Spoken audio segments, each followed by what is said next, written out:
കുടുംബ കോടതി വിഷയങ്ങളുമായി ബന്ധപ്പെട്ട് വരുന്ന പുതിയൊരു വീഡിയോയിലേക്ക് എല്ലാവർക്കും സ്വാഗതം. വീഡിയോ കാണുന്ന ആർക്കെങ്കിലും കുടുംബ കോടതി വിഷയങ്ങളുമായി ബന്ധപ്പെട്ട് എന്തെങ്കിലും സംശയങ്ങളുണ്ടെങ്കിൽ കോൺടാക്ട് ചെയ്യാം. WhatsApp number +91 79 94 97 14 19. ഇവരോട്ടും വിളിക്കുന്നതിനുള്ള കൺസൾട്ടേഷൻ ഫീസ് 500 രൂപ ഗൂഗിൾ പേ ചെയ്യുക. ഇന്നത്തെ വീഡിയോയിൽ നമ്മൾ ഡിസ്കസ് ചെയ്യാനായിട്ട് പോകുന്നത് കണ്ടസ്റ്റഡ് ഡിവോഴ്സുമായി ബന്ധപ്പെട്ട് വരുന്ന സ്റ്റേജസ് ഏതൊക്കെയാണ് എന്നുള്ളതാണ് നമുക്ക് അറിയേണ്ടത്. കാരണം പലപ്പോഴും അറിയാം, ഒരു കണ്ടസ്റ്റഡ് ഡിവോഴ്സ് ഫയൽ ചെയ്യുമ്പോൾ 6 മുതൽ 7 10 വർഷം വരെയൊക്കെ നീണ്ടു പോകുന്നുണ്ട്. എന്തുകൊണ്ടാണ് നീണ്ടു പോകാനുള്ള കാരണം? മെയിനായിട്ടും കക്ഷികൾക്ക് നിയമത്തെക്കുറിച്ചിട്ടുള്ള അറിവില്ലായ്മ തന്നെയാണ് ഈ കേസ് അനാവശ്യമായിട്ട് നീണ്ടു പോകുവാനായിട്ടുള്ള പ്രധാനപ്പെട്ട കാരണം എന്ന് പറയുന്നത്. അപ്പം അതുകൊണ്ട് നിങ്ങളുടെ സ്റ്റേജുകൾ ഏതൊക്കെയാണ് എന്നുള്ളത് കറക്റ്റായിട്ട് മനസ്സിലാവുകയാണ് എന്നുണ്ടെങ്കിൽ കുറച്ചും കൂടി നന്നായി നമുക്ക് കേസ് കണ്ടക്ട് ചെയ്യാനായിട്ട് സാധിക്കും എന്നുള്ളൊരു കാര്യം മനസ്സിലാക്കാം. അപ്പോൾ ഒരു കണ്ടസ്റ്റഡ് ഡിവോഴ്സിൻ്റെ ഫസ്റ്റ് സ്റ്റേജ് എന്ന് പറഞ്ഞിട്ടുണ്ടെങ്കിൽ നമുക്കെല്ലാവർക്കും അറിയാവുന്നത് പോലെ തന്നെ എന്താണ്, ഒരു പെറ്റീഷൻ ഫയൽ ചെയ്യുക എന്നുള്ളതാണ്. അതായത് ഭർത്താവിനെതിരെ ഭാര്യയ്ക്കോ ഭാര്യയ്ക്കെതിരെ ഭർത്താവിനോ എന്ത് ചെയ്യാനായിട്ട് പറ്റും, ഫാമിലി കോടതിയിൽ ഡയറക്റ്റ് ആയിട്ട് നമുക്കൊരു കേസ് നമുക്ക് ഫയൽ ചെയ്യുവാനായിട്ട് സാധിക്കും. അങ്ങനെ ഒരു കേസ് ഫയൽ ചെയ്യുമ്പോൾ ഇപ്പോൾ നമുക്കിവിടെ ഈ ഫയലിംഗ് എന്ന് പറയുന്ന ഒരു സംഗതിയും കൂടിയും ഇപ്പോൾ വരുന്നുണ്ട്. അപ്പോൾ ഈ ഫയലിംഗ് ചെയ്യുന്നു. ഈ ഫയലിംഗ് ചെയ്തതിന് ശേഷമാണ് നമ്മൾ എന്ത് ചെയ്യുന്നത്, അതിൻ്റെ പേപ്പർ കാര്യങ്ങൾ നമ്മൾ കോടതിയിൽ സബ്മിറ്റ് ചെയ്യുന്നു. അതെല്ലാം ചെക്ക് ചെയ്തതിന് ശേഷം കോടതി എന്ത് ചെയ്യുന്നു, ഒരു കേസ് നമ്പർ നമുക്കിവിടെ ഫയൽ ചെയ്യുന്നു. അതിനുശേഷം ഒരു ഹിയറിംഗ് ഡേറ്റ് അതിലിടുന്നു.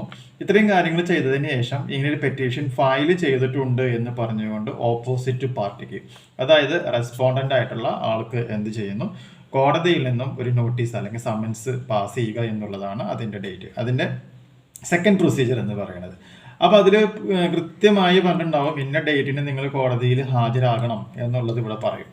ഇവിടെയും നമുക്ക് ഒരുപാട് സമയം നഷ്ടം വരാറുണ്ട്. കാരണം പലപ്പോഴും നമ്മുടെ അഡ്രസ്സ് കറക്റ്റ് അല്ല എന്നുണ്ടെങ്കിൽ എന്ത് സംഭവിക്കും, ഒരു പക്ഷേ റെസ്പോണ്ടന്റിന് ഫയൽ സമൻസ് കിട്ടുവാനായിട്ടുള്ള ഡിലേ സംഭവിക്കാം. അല്ലെങ്കിൽ അവർ സമൻസ് കൈപ്പറ്റാത്ത ഒരു സാഹചര്യം വരുമ്പോഴും എന്ത് സംഭവിക്കാം, സമയം നഷ്ടം ഉണ്ടാവാനുള്ള ചാൻസ് ഉണ്ട്. അല്ലെങ്കിൽ റെസ്പോണ്ടൻ്റ് എന്ന് പറയുന്നത് വിദേശത്താണ് എന്ന് വിചാരിക്കുക. അങ്ങനെയാണെങ്കിൽ വിദേശത്തുള്ള റെസ്പോണ്ടൻറ്റിന് നമുക്ക് ഈ കാര്യം അറിയിക്കുവാനായിട്ട് പറ്റാതെ വരുന്ന സിറ്റുവേഷൻസ്, അത് 1 2 3 വട്ടം വരുമ്പോഴേക്കും അവിടെയും എന്ത് സംഭവിക്കുന്നു, ഒരുപാട് സമയനഷ്ടം നമുക്ക് സംഭവിക്കാനായിട്ടുള്ള ചാൻസ് ഉണ്ട്.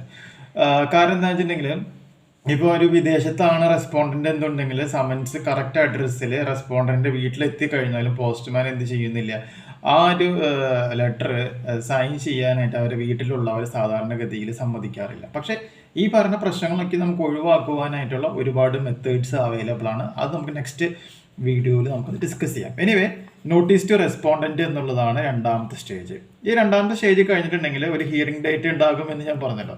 ആ ഹിയറിംഗ് ഡേറ്റിന് റെസ്പോണ്ടൻ്റ് കറക്റ്റായിട്ട് കോടതിയിൽ ഹാജരാവുകയാണ് എന്നുണ്ടെങ്കിൽ ഓട്ടോമാറ്റിക്കായിട്ടും കോടതി എന്താണ് ചെയ്യുന്നത്, ഒരു കൗൺസിലിങ്ങിനായിരിക്കും, അല്ലെങ്കിൽ മീഡിയേഷനുകളുപരി കൗൺസിലിങ്ങിനാണ് സാധാരണ രണ്ട് കക്ഷികളെയും പറഞ്ഞയക്കുക.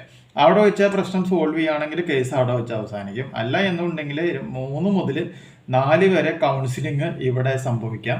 ആ കൗൺസിലിംഗ് പരാജയപ്പെട്ട് കഴിഞ്ഞിട്ടുണ്ടെങ്കിൽ കൗൺസിലർ എന്ത് പറയും, ആ കൗൺസിലിംഗ് പരാജയപ്പെട്ടു എന്ന് പറയും. അങ്ങനെ പരാജയപ്പെട്ടു എന്ന് പറഞ്ഞു കഴിഞ്ഞിട്ടുണ്ടെങ്കിൽ നെക്സ്റ്റ് സ്റ്റേജ് എന്ന് പറയുന്നത് ഈ ഫയൽ ചെയ്ത പെറ്റീഷനുള്ള മറുപടി, അതാണ് റിട്ടേൺ സ്റ്റേറ്റ്മെന്റ് എന്ന് പറയുന്നത്. റെസ്പോണ്ടന്റ് എന്ത് ചെയ്യണം, റിട്ടേൺ സ്റ്റേറ്റ്മെന്റ് എവിടേക്ക് ഫയൽ ചെയ്യണം, കോടതിയിൽ ഫയൽ ചെയ്യണം. ഇവിടെയും സമയനഷ്ടം സംഭവിക്കാറുണ്ട്. സാധാരണ 30 ദിവസത്തിനുള്ളിലെങ്കിലും റിട്ടേൺ സ്റ്റേറ്റ്മെന്റ് ഫയൽ ചെയ്യണം എന്നുള്ളതാണ് കണക്ക്. പക്ഷെ നമ്മൾ റിയൽ ലൈഫിൽ നോക്കുകയാണെങ്കിൽ പലപ്പോഴും 1 വർഷം മുതൽ 2 വർഷം വരെ റിട്ടേൺ സ്റ്റേറ്റ്മെന്റ് ഫയൽ ചെയ്യാത്ത കാരണം കൊണ്ട് കേസ് നീണ്ടുപോകുന്ന സാഹചര്യങ്ങൾ ഒരുപാട് സംഭവിക്കാറുണ്ട്. സോ എതിർഭാഗം റിട്ടേൺ സ്റ്റേറ്റ്മെന്റ് അല്ലെങ്കിൽ മറുപടി ഫയൽ ചെയ്തില്ല എന്നുണ്ടെങ്കിൽ ഒരുപാട് സമയം നഷ്ടപ്പെടുത്തുന്നുണ്ട് എന്നുണ്ടെങ്കിൽ ആ കാര്യം നമ്മൾ എന്ത് ചെയ്യണം, കോടതിയെ അറിയിക്കേണ്ടത് ഉത്തരവാദിത്തമാണ്. റിട്ടേൺ സ്റ്റേറ്റ്മെന്റ് സമർപ്പിച്ചു കഴിഞ്ഞാൽ അടുത്ത സ്റ്റേജ് എന്ന് പറയുന്നത് എവിഡൻസ് സ്റ്റേജ് ആണ്. എവിഡൻസ് സ്റ്റേജിൽ തെളിവെടുപ്പാണ്. ആ സമയത്ത് നമുക്ക് എന്ത് ചെയ്യണം, ഒരു പ്രൂഫ് അഫിഡവിറ്റ് നമ്മൾ തയ്യാറാക്കണം. ആ പ്രൂഫ് അഫിഡവിറ്റ് തയ്യാറാക്കിയതിന് ശേഷം നമ്മുടെ ആർഗ്യുമെന്റ്സും കാര്യങ്ങളൊക്കെയും സത്യമാണ് അല്ലെങ്കിൽ തെളിയിക്കുവാനായിട്ടുള്ള സാക്ഷി മൊഴികൾ, എവിഡൻസ് റെക്കോർഡ്സ്, ഇതെല്ലാം നമ്മൾ എന്ത് ചെയ്യണം, ഇവിടെ നമ്മൾ കളക്ട് ചെയ്യേണ്ടതാണ്.